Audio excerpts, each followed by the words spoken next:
order. Welcome to this week's edition of Media Insider, the podcast. I'm Shane Curry, the New Zealand Herald Editor-at-Large, and this week we sit down with Annie Murray. Annie's the Chief Executive of the New Zealand Film Commission, responsible for the distribution of funding for many of our biggest film and screen projects. There's projects that have gone extremely well, such as the recently released Tina, and others that might have missed the mark somewhat.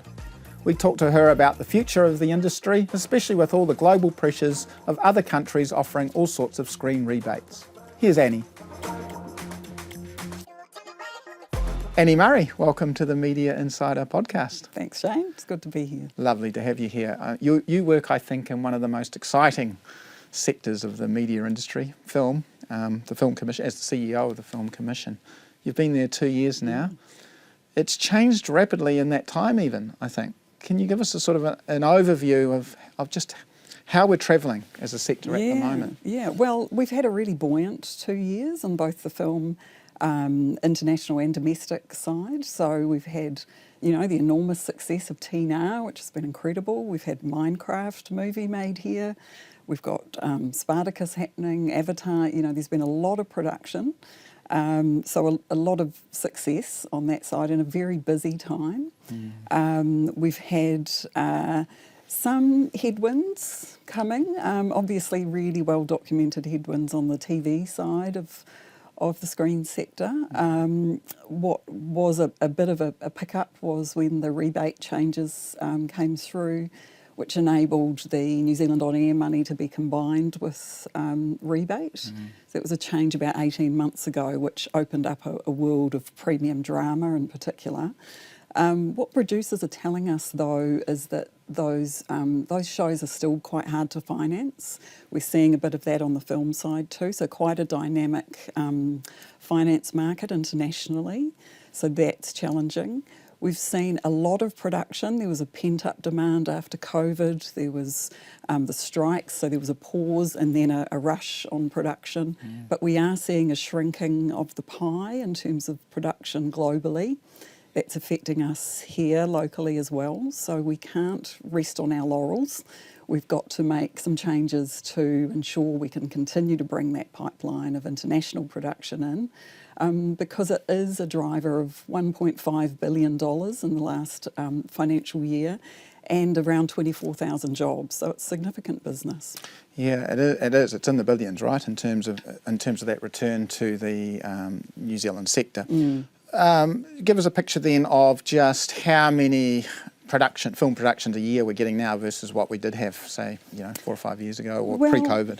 Yeah, so pre-COVID, if we look back 8 years, we're well up on where we were then, but we're down on where we were 3 years ago. So there was a real surge of commissioning original content globally, which was largely driven by the streamers. So there was a bit of a war between the really big global streamers, Disney Plus, Netflix, Amazon Prime. They were all commissioning original content at a great rate of knots and with a lot of money involved.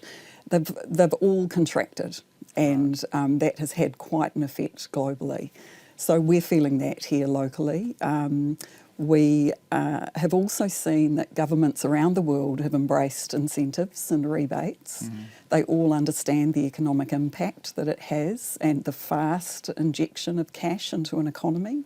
So what we've seen is that other governments, and in particular Australia, our closest neighbour, have increased their incentives so that they become a really attractive place to make content.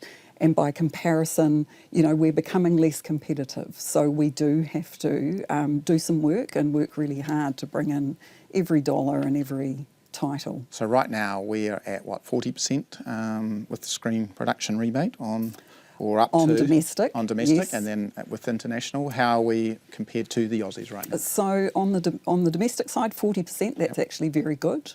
On the international side, we're at 20, and with an additional 5 if there's a spend more than 30 million New Zealand dollars. Now in Australia, they have a federal rebate of 30%, and then there's state rebates on top of that. So you can get up over 40% in Australia. So that is very competitive. So but what are you telling Nicola Willis and Paul Goldsmith about that then? Well, are they listening? We'll be having conversations with them. The industry have been very vocal about this, and they are, putting forward their views. There are some things that they would like to see changed. So we're listening, and the ministers are listening. So those are conversations that are really important, because there's a big opportunity to keep this industry going. And so, Nicola Willis has announced just recently that she supports the production rebate, the screen production rebate. Do you feel that you will make headway in terms of further changes and greater incentives? I think what's been proven is that this government supports the industry. So that commitment to rebate on the international side for the next 4 years is a really significant move. What that gives us and the businesses doing business in this space is certainty going forward. So that's a really big move, and we're incredibly happy with that. What that shows is that we have a government that's listening. It's listening to the industry. So, these are really important conversations to be having right now. Because there were some people within government, weren't there, who it was questionable as to whether they did support the rebate at all. I'm thinking the ACT Party and David Seymour in particular, but you seem to have won that argument. Within the coalition government. There has been a misconception around the rebate, which I think is subsiding. And it's this thinking that the rebate is money just going overseas to Hollywood, and that's not correct. How it works is the studios have to come in and spend money first. So for every $100 they spend that qualifies for rebate, they get $20 back. But that's after they've spent it and they've been audited. So that's how it works here. It's a very efficient and fast system, which is also one of our selling points. And it's not tied to the tax system, which is another advantage. In other countries, it's often linked to tax credits. It's complicated, it's slow. Ours is fast and efficient. Fast and efficient, but a little lower than places like Spain, right? That's correct. And correct. Some of these European destinations. Yeah, but if it was all about the rebate rate, everyone would be in Spain, and they're not. So there's a package that we offer. Yes, we need to get more competitive in terms of our rebate rate and a few other tweaks to some of the criteria, which we're talking about. But the package includes, our incredible locations, our Oscar-winning crew, amazing creatives that you find here in New Zealand. We have a competitive exchange rate, and as I said, our fast, efficient and consistent rebate system. So when you combine all of that, along with incredible businesses like Weta Effects and the work of Wingnut Films, Peter Jackson, Park Road Post here in Auckland, Department of Post, there's wonderful businesses right across the board in New Zealand that service both the local and the international industry. It's a really good offering.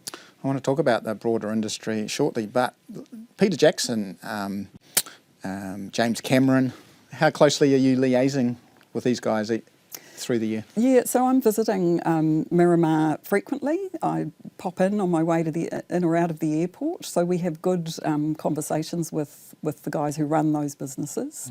What I think is not particularly well understood is the contribution that those businesses make to the local industry. They are incredible champions of New Zealand stories, and they put a lot of value into short films, feature films, TV series, either at Park Road Post. There's also Richard Taylor at Weta Workshop. If you need a creature built, he's your man. And they are very generous and very supportive of the local industry. So they're not just servicing or creating Hollywood productions, they're also enmeshed in the local industry. And, what are you hearing from the likes of Peter Jackson? He's as devoted to the local industry as he always has been? You would have to ask him that, but we're not seeing any signs of him upping sticks and moving, put it that way. But, there are signs with the slowdown in production that some of our crew are looking for work elsewhere. It's understandable. There has been quite a slowdown, so we've got to work really hard. I've got an excellent screen attraction team. They're out there in the world bringing in every production that's possible. Yeah, so there's a huge risk that we could lose some of these talented, experts in their own fields, whether that's sound and vision and other areas of film production overseas, physically lose them overseas. That is a risk. What we do have is a dynamic industry that moves around a lot, so we're currently supporting creatives to go and do internships around the world, you know, and top businesses in Australia, Ireland, the UK. And we know that in time, either immediately or at some point, they will come home and bring their projects home. Look at Jane Campion, for example. She's done exactly that. And not only that, she's set up a film school. So she's giving back to the next generation really generously, not being paid for her time, but growing the next generation of filmmakers. Taika is here making his projects, you know, Clara and the Sun. So we know that the Kiwis will fly and then they'll come home again, and that's, you know, that's what we're aiming for. But that's not to underestimate, you know, the impact of this global slowdown and the work that we need to do to ensure that we remain competitive and that we bring in that pipeline of production. Well, part of that, of course, is getting overseas and travelling to the likes of Cannes and Mumbai, as the Film Commission has done recently. And I noticed you put out a statement, an Official Information Act request response last week, I guess almost front-footing, you know, that you have been on these visits. Is that because you worry last year there was political kind of mileage made by some about the travel that the New Zealand Film Commission had made? Is it always a fighting battle that you have to defend yourselves here for some of this overseas travel? Or? I think it's important that we tell our story, and you know that work that we do internationally is critical to bringing in that international production as well as taking New Zealand films to the world. So we're there in Mumbai, for example. That was a fast follow after the Prime Minister's biggest ever trade delegation to India. That's a super important market. It is the biggest film market in the world. 2,500 to 3,000 films a year made. It's bigger than Hollywood. And that's kind of dried up for New Zealand, hasn't it, in terms of where we once had quite a lot of Bollywood movies being made here? Why is it dried up? Looking back about 25 years, you know, so it is a while ago, there were some quite big films being made here, and that's pre-rebate. Before we had a rebate system, or really they were a thing around the world. So once rebates geared up, it became, you know, easier for India to go elsewhere. And so that quite a decent volume of production slowed to a trickle. We've had probably a couple a year in the last few years. And we see an opportunity there to grow that again. They've given us feedback on our rebate, but they are very, very interested in New Zealand. Wanting it lifted? Yes. But also, you know, direct flights are a thing. So 2027, I think we're aiming to have direct flights to and from India. That's really important. And that gives us a good timeline to re-establish that relationship, because it takes time. You know, I think Todd McClay, the Trade Minister, had done 8 or 9 visits to India before the Prime Minister took the delegation. So, you know, it takes time to rebuild that relationship and to get business going. So best case scenario, what would be a great annual number of movies from India being made in New Zealand? Look, I think if we could get a spend of around 200 million in New Zealand, that would be great. And that would be, you know, that could be 1 or 2 Bollywood movies, depending on the size of the budgets. They do love New Zealand. There's a real fascination for New Zealand in India. We took a lot of meetings, both looking at that inbound production pipeline of business, but also co-productions, which is where a New Zealand producer will work with a producer from India through a co-production treaty and work on a story together. That takes longer. You know, it does take time to develop those stories, but that's the other pipeline of work that we're looking at. Because I think you did release under your Official Information Act response last week, $255,000 spent on sending yourself and others to Mumbai, London, Cannes. That's money well spent, you would argue? Absolutely. That's critical. The work that we do, and that is not money just spent on me and my staff travelling. That is money spent hosting events. So what we do, for example, at the Cannes market, and remember we're at the market, we're not at the festival, so there's no red carpet or fancy It's not a big piss-up. No, it's definitely not that. You won't see any photos of us drinking because there's no time. So it's a back-to-back hectic schedule of meetings, but it's about connecting our businesses, our producers, with the businesses internationally that can help them to get their films made. So distributors, financiers, sales agents, we make sure that they're in the room together. We host events so that they are in the room together. We organise for other countries to come and bring their producers so that we can get them taking micro meetings to find the people that they can work with in terms of co-production. We've got 18 treaties around the world and soon a 19th one. So we are very well positioned as a co-production treaty partner. So are there some tangibles then? We talked about India, but are there some tangibles from the Cannes trip that you can talk about? Yes, there are. And in terms of actual titles and numbers of dollars, you would need to talk to producers as to whether they're comfortable with revealing that. But we saw distribution deals being signed, six-figure deals done on the spot. We saw sales agents and financiers being attached. We saw, we hosted a meeting with a French partner and a New Zealand partner, and that is going to become a co-production, co-financed by us, by the French agency and by some other market partners. So those are the sorts of things that happen at the markets that won't happen on a Zoom call from your couch in New Zealand. It's so important to be in the room. And the other part of us being present is that it's the stability and consistency of the New Zealand Film Commission in the market that is really sought after.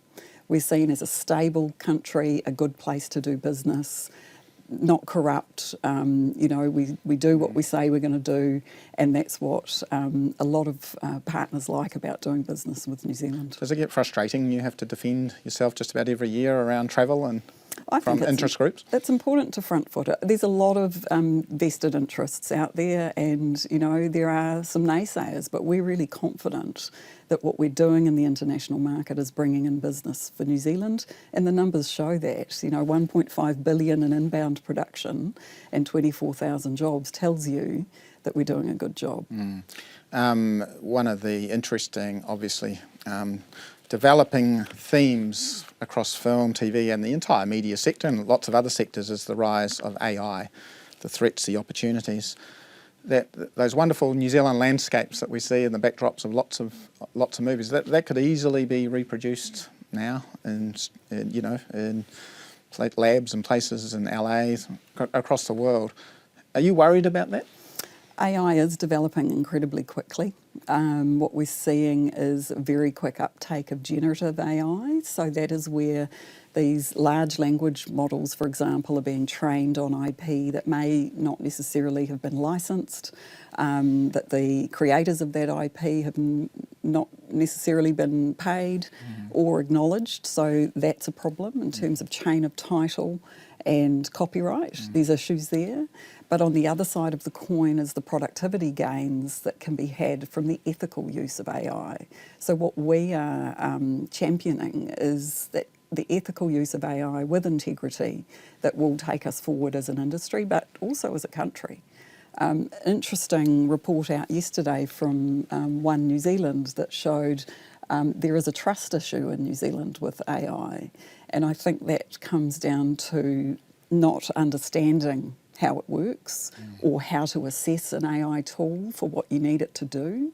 So I think there is a widespread upskilling that's needed, and quite quickly, because it's a revolution that's coming and we need to get on the wave. So the Film Commission, you see yourself being in a leadership role in terms of helping the industry in that respect? Yeah, we are. We are in a leadership role. And in terms of both helping the industry but also my own team. We are a small, lean organisation working incredibly hard. So those productivity tools can actually give my team some more time in the day to get things done. And that's the same in businesses right across the country. So, there are definitely opportunities there. You talk about a small, lean team, and of course, one of your tasks in the last couple of years since you've been the boss is you've had lots of government departments have to cut costs and roles. How did that work out ultimately for you? I think you lost just over 20 odd roles from the organisation. Has it changed the focus? What's the upshot? We have a laser focus on what we need to do, which is to support filmmakers to make the best films they can and to grow the employment and productivity side of the business. So it has, it has created a very strong focus. It has meant we have to be really clear about what we do and what we don't do. It was a significant reorganisation of the Commission.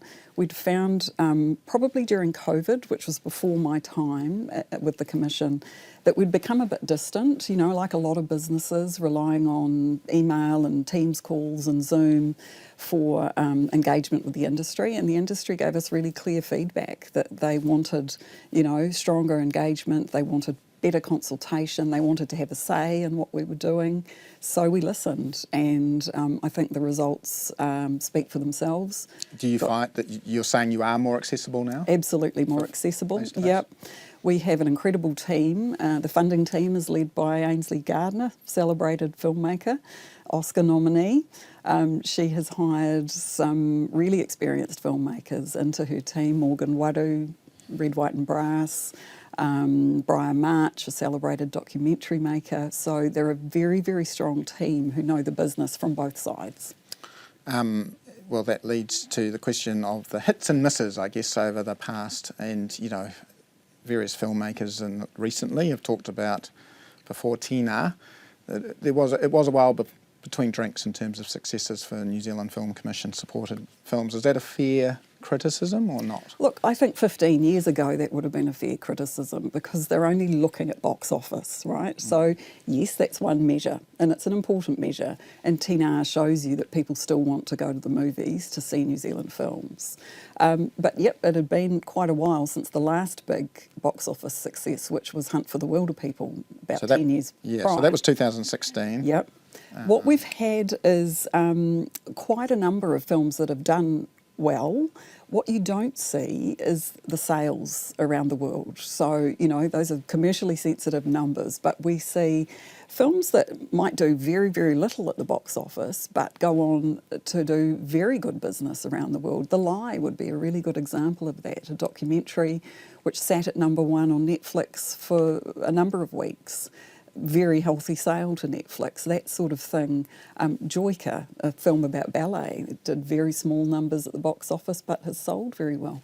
Punch, which was a boxing film a few years back, sold incredibly well. So there's the international sales piece, and then there's also the streaming and box office, streaming and television, which can go for many, many years. You know, Boy is still playing on TV to good numbers.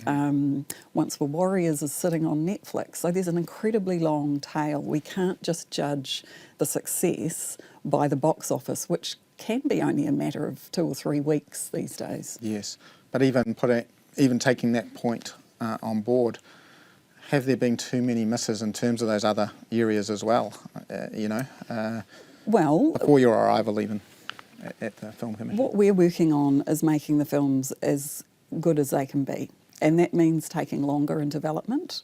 So I think what we were seeing, and a lot of filmmakers agree with me, is films that were being rushed into production before they were quite ready. And that does show in the resulting film. Being too rushed? Yeah. Right. For various reasons, and I get it, you know, filmmakers are doing the best on the resources that they have, but what we're doing is slowing things down, spending more time and money in development to make sure the script is as strong as it can be. Are you being a little less hands-on now as well in terms of the scripts? Are you letting the creative, the creativity flow? Yeah, we are. Because that was a criticism, It was a criticism, and it was a pretty consistent criticism over time. So we listened to that and we've pulled back. So there is input in the development phase, but once a film's in production, you know, we keep an eye on the money, of course, as a responsible funder, we do that, but we let them get on with it. Right. One of the really important interventions we've made is some audience research, which is quite groundbreaking. There's an AI-driven element to it, but what it's doing is it's getting really deep into the story early on in development, or, you know, even in advanced development, but prior to shooting, so that there's really consistent feedback, really strong feedback that helps the creative team to shape the film early on when it's, you know, the best time to shape the film, and the audience voice is really strong in that. So it'll help them to So both... how does that work? Well, there's a company that we're using who are they take the themes in the film, or they can take you know, if there was a short film made as a proof of concept, they'll use the short film. They might use a treatment or possibly parts of a script.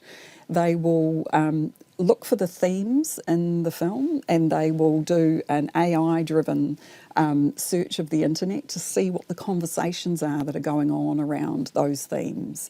And it might be that we're looking particularly at, say, the UK. If it was a co-production with UK, what are UK viewers saying about these things? What are New Zealanders saying about these things? What does that mean for the script?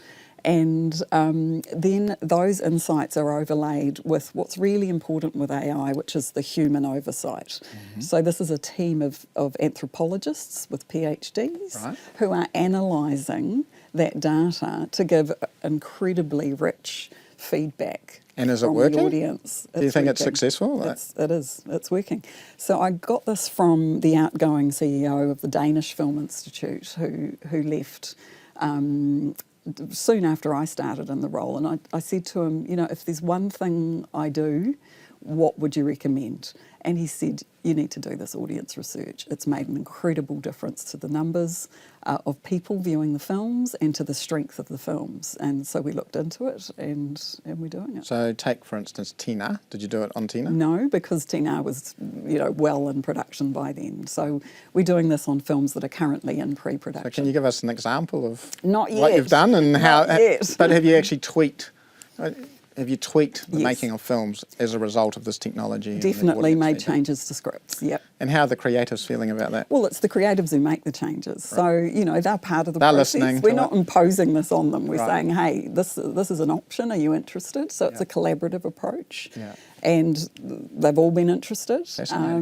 Because what we were doing was a test screening of a fine cut at the other end of the process, right? And that's a really common Hollywood technique that's But used. a little too late. Well, that's right. You're pretty limited in what you can do at that end of production, and also there's not a lot of budget left. So it's usually a bit of a marketing tool to figure out how to, you know, what sort of a trailer, what's the tagline, what's the poster going to look like, that sort of thing. But it is a bit limited at that point. So we're coming in earlier with this other kind of audience research. Because I remember an interview I did, I'm sure it came across your desk as well, with Stephen O'Mar last year, the terminally ill filmmaker, who talked about a failure of imagination in New Zealand storytelling now, and critical of the New Zealand Film Commission. Was that a fair criticism, or have things evolved since then, do you think? I think things have evolved a lot since the time that Stephen was talking about, which was, you know, in the past. We've made fundamental changes to most things that the Commission does in the last 2 years. So I'm really proud of the team and the work that we're doing. I'm really confident that we're on the right track. Because Tina is a great example of a movie, you know, a great story, right?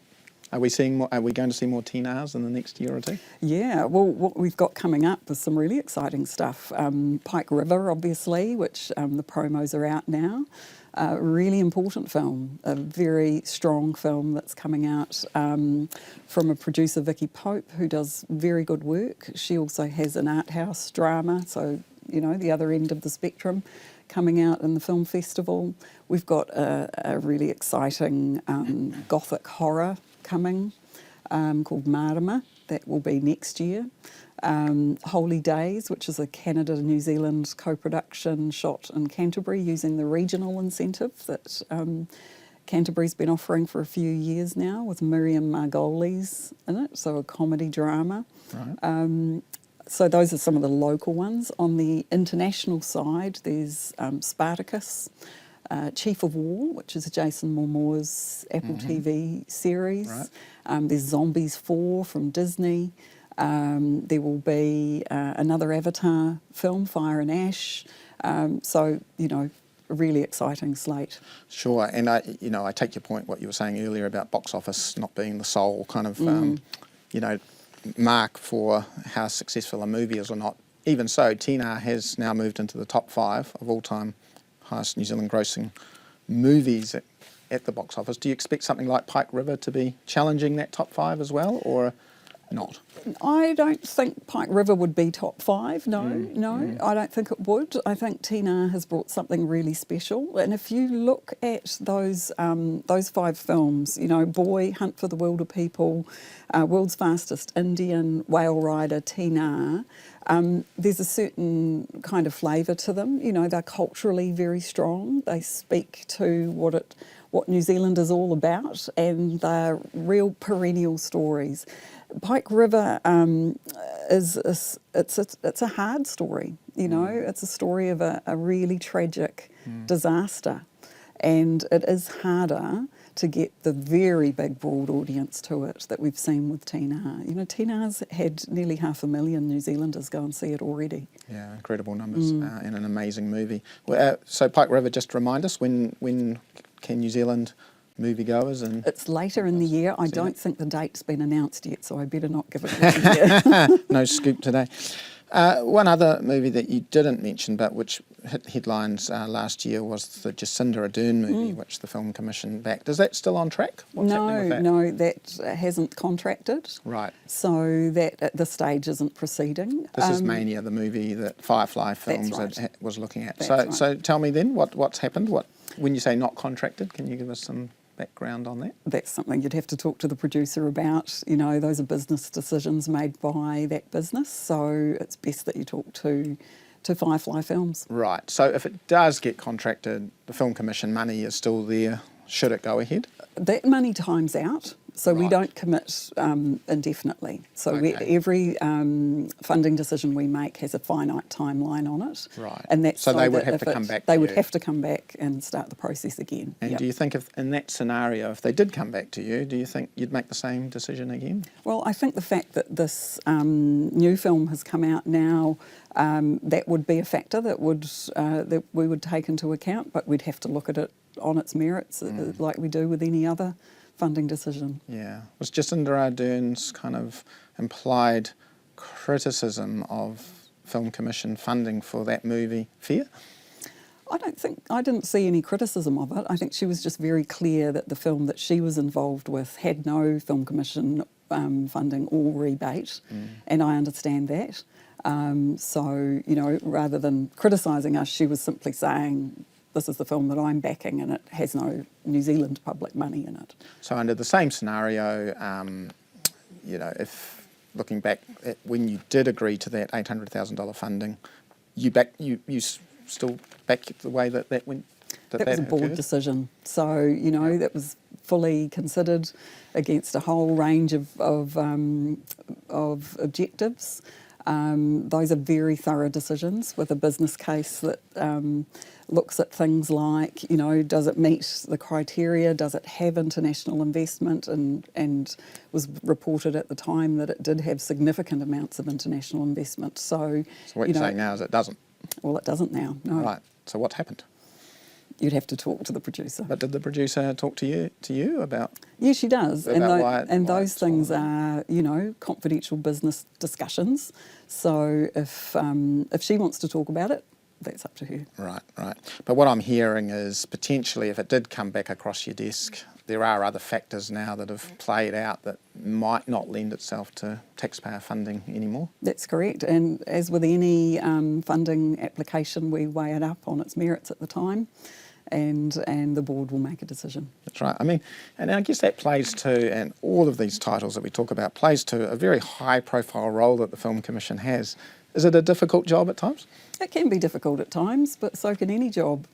You know, it is a balancing act. There's a lot of factors at play, you know, but we just remain really focused on our job, which is to, you know, develop and grow the next generation of filmmakers, make New Zealand films as good as they can be, take them to the world and bring in the world's best to work here in New Zealand. And do you balance that up with, we talked about the cultural storytelling around some of those top 5 movies versus, you know, some of the international big hits coming in. How do you balance it all? Do you, you know, does that play to your thinking as you consider each of the projects individually? So they work in different ways. So on the local side, we have an equity fund that they apply to, and that's a ring-fenced pool of money that they're applying in a contestable way. So that's how those ones work. On the international side, they're accessing the rebate. So the rebate is an administrative job that we do on behalf of the government, and if they fit the criteria and they're audited and it all stacks up, then they receive the rebate. So they're two different pathways. Sure, so kind of two different factors at play. Yeah, and they're not competing with each other. This contestable fund means New Zealand film applications are competing against each other, but on the international side, it's simply do they meet the criteria. And then in terms of, we talked about this a little bit earlier, but in terms of that international flow of productions coming in, still, I know there's a lot of pressure, but you're still confident that there is a good flow in the next 12 months? Yeah, there are some green shoots showing. It's definitely slowed down from where it was 2 or 3 years ago. You know, it's clear to see that. And we can't rest on our laurels. There's work to do to bring that production in. We've got to fight for every dollar that gets invested in this industry and for every production that comes into the country. So, you know, it's not an easy task, but I'm really proud of the team that does that work. They're very, very good at it. They're highly regarded internationally. And any new ones today that you can actually tell us about? Any big scoops for the Media Insider podcast? I wish I could, but the studios and streamers are very keen to keep things under wraps until they're ready to announce. So I get it. Yeah. Annie, I want to wrap up today and the great discussion we've had around the pending possible merger with New Zealand On Air, and I've read the Film Commission's submission on that in terms of the media reforms, but combining with New Zealand On Air, as a top line, do you support it? Is it Whether I support it or not is neither here nor there. It's a minister's decision. And so at the moment, no decision has been made. And we are collaborating with the Ministry for Culture and Heritage and with New Zealand On Air on some discussions about, if it happened, what might it look like? And those conversations will become part of the minister's decision-making process. Sure, but from a overall perspective, I mean, New Zealand Film Commission certainly isn't standing in the way of it, obviously. I mean, there are advantages, disadvantages, I guess. Well, from where we sit in the public sector, it's not up to us. It'll be up to the government to decide, so we will just wait for that decision. Yeah. In Australia, of course, the Screen Australia model has combined essentially the funding agencies. So there is that model there that exists. Is it feasible that this could happen in the next year or two, do you think? It could happen in the next year or two, and that'll be up to the government to decide. Yeah, great. Annie, just to wrap up our conversation today and looking ahead, can you give us a kind of a top-line view of the industry? Is it still as exciting as ever to be involved in from your perspective? Absolutely. It's, you know, this industry is dynamic and changing every day. It's a really exciting industry to be in, and it's a privilege to have this role in it. We're seeing new ideas coming across our desks every day, and the fantastic young talent that's coming through is really super exciting. Are you confident there are new Taika Waititis and Peter Jacksons emerging? Absolutely, yeah. We're now funding innovation, so we're looking for innovative filmmaking methodologies and filmmakers. So we're taking away some of the kind of restrictions around those decisions to just really empower the talent to get on with making what they want to make, you know. And one of the filmmakers we've backed has been Peter Jackson's pick of the short film competition for some years now. So it's really exciting to see what comes out of that. Thanks, Annie. And thank you for joining us on the weekly Media Insider podcast. You can catch it wherever you get all your great podcasts, including iHeartRadio. And don't miss the weekly Media Insider column every Friday at nzherald.co.nz and in print in the Weekend Herald every Saturday. I'm Shane Curry. I'll catch you next week.